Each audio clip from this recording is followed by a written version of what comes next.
The South Yorkshire Railway and Riverdun Navigation extended its Worsbrough colliery branch through to Moor End Pit at Silkstone in 1852. 22 years later, the line was taken over by the Manchester, Sheffield and Lincolnshire Railway, which then set about connecting it to the company's main line at West Silkstone Junction.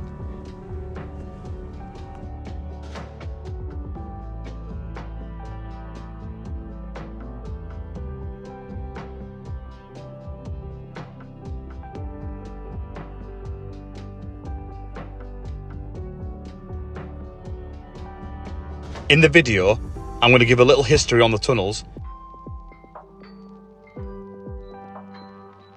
From West Silkstone Junction was officially taken out of use on 20th of July 1981, coinciding with the Woodhead's closure.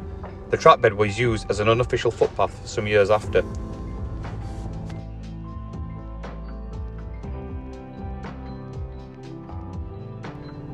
The tunnels played a small part in a major crime in January 1992. Michael Sams made his escape on a moped through the tunnels after collecting a ransom for the release of estate agent Stephanie Slater, whom he'd actually kidnapped.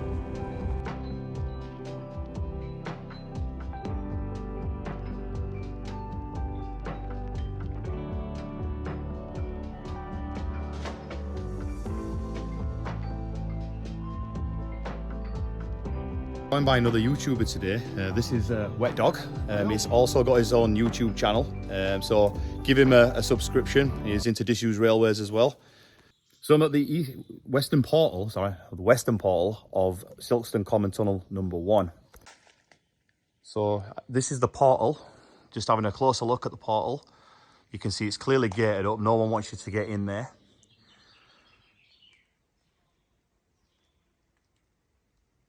So as I mentioned earlier, that the other portal, which heads towards the 74-yard Silkstone Tunnel number 2, is filled in.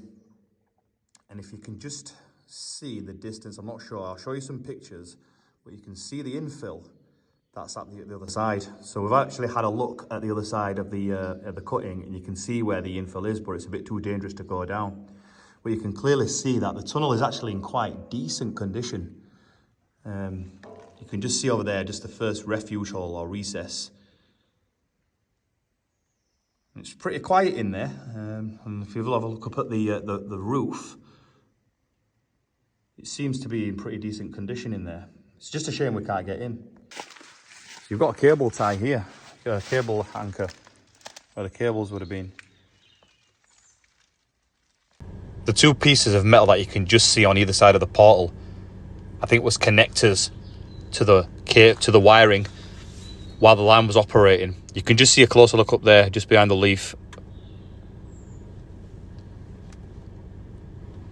And this is just a little look at the portal and the stone masonry.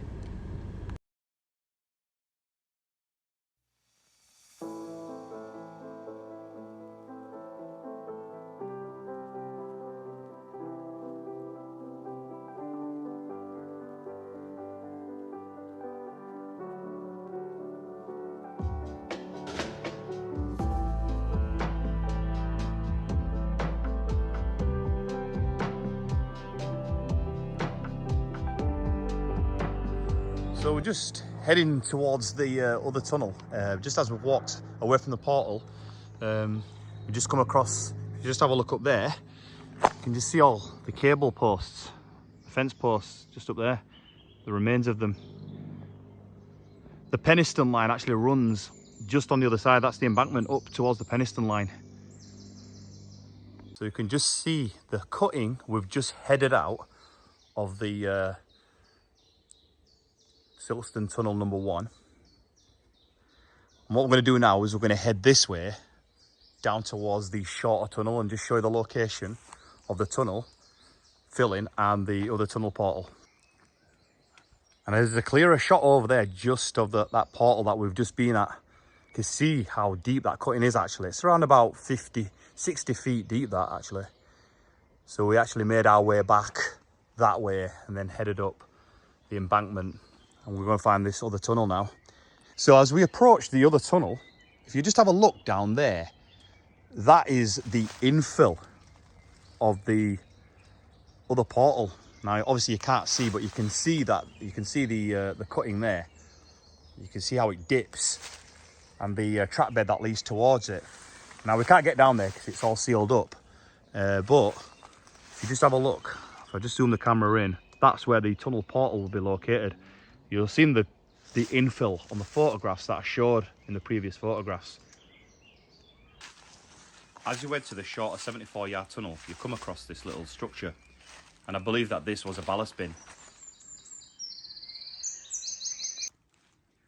So made it into the 74-yard tunnel. So we're going to take a look at the condition of the tunnel and then just show you a couple of a few relics that's beyond between the cutting between this tunnel and the western tunnel. So the tunnel was actually made of stone. You can just see there's a curve in the tunnel as you approach the much longer one. So I think this was like a drainage system.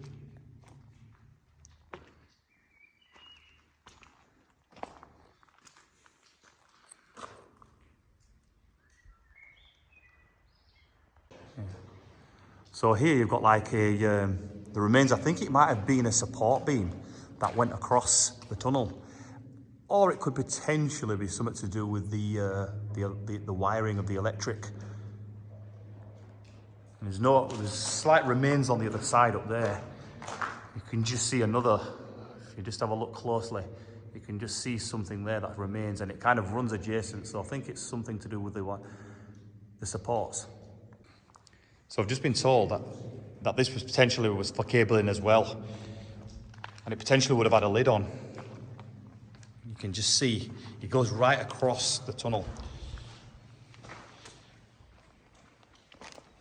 Yeah, all the way to the end actually. You can just see a little bit of calcite deposits just raining down the tunnel side. You get a lot of this in majority of tunnels. I mean, not all of them, but majority, you see all this deposit here. Look at that. So yeah, the tunnel's relatively short. However, there is a much lot. The other one, which runs at 289 yards, is just slightly beyond. Now, I've got a picture of what the cutting actually looks like, or what it looked like when the line closed in 1981. So just before we get there, I'll just show you this. Got another little cable bracket there. And we've got a few more at the bottom, just down here. And I didn't point out, there's a lot of ballast still left on the ground. I mean, there's not, well, I say a lot, there is a bit left. It still remains. And you can just see some old, like, I think there were tracks. Now, these could have been potentially the tunnel was filled in at the other side. So these could be bulldozer tracks that are left behind. Or even potentially craters from the railway. Now, I think, because there's quite a few, I think it was from when the tunnel was filled in and bulldozed. So I've just seen hiding just at the corner here. There's a lot of these. I wonder if that was to do with more cabling. They seem to run along the tunnel quite a bit. Just as I head further on. Yeah, you can just see there's a few loose ones here. Oh, hello. And the tunnel roof, you know, it seems to be in quite decent condition.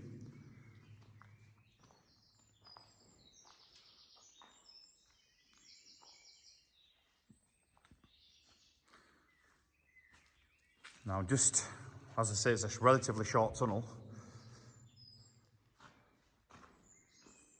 I want to show you a photograph of this exact spot when the line, just after it closed in 1983, and there's a lot of remains still left.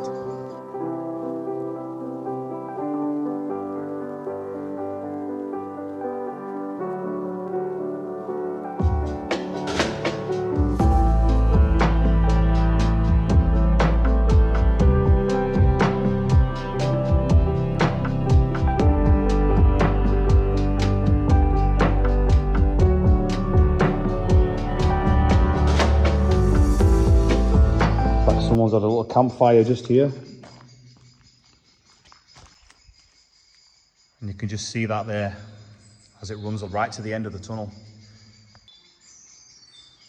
So you can just see the remains. So I showed you that picture before.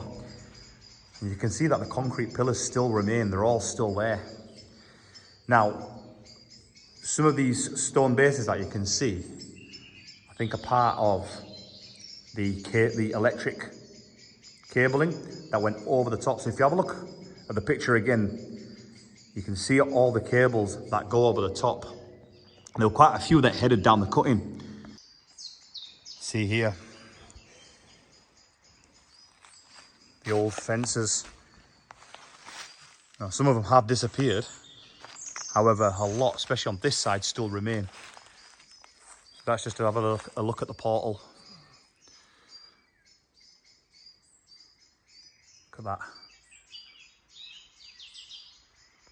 And then just heading that way would be the 289 yard Silkstone Common Tunnel number 1. So looking at that there, you can just see the stone base there where the posts would have gone up and then over down the cutting. And if you just have a look on the other side, you can see there's remnants of the other side. So they were the support stone bases for the electric wiring. You can just see a few damage just here on the ground and on the floor there. And as we head just a little further along the cutting,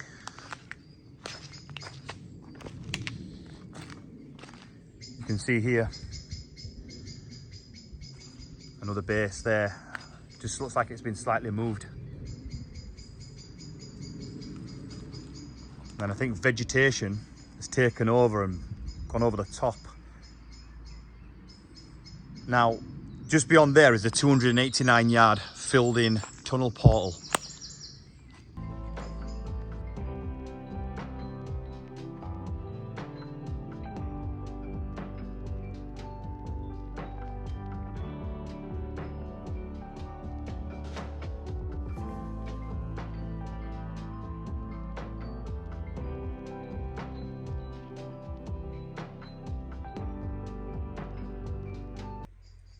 You can just see the blast in the rocks there with the cutting.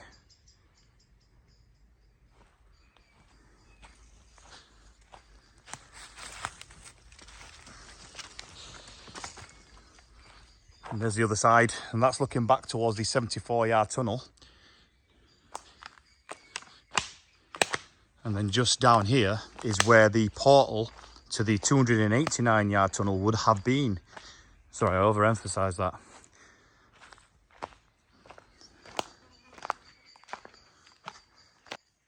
So yeah, you're just looking there at the infill. And I've showed you some photographs of what the infill looks like from the tunnel. So they clearly don't want anyone going through there, which I understand.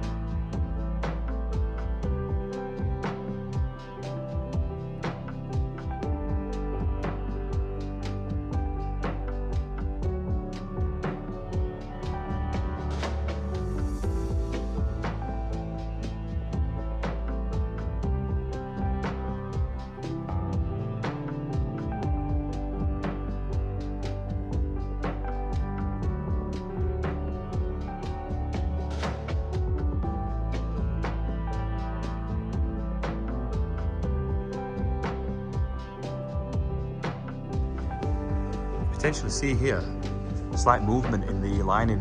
You can just see just over like the arch there, the crack in the wall. Now I wonder if that's movement or potentially was the tunnel built in 2 sections. I think it potentially is just movement. And you could just see a build-up of soot here as well, masses of soot that's built up over the years now. You know, I've explored many tunnels and you see a lot of the old soot. You can just see all the build up. There's absolutely tons of it.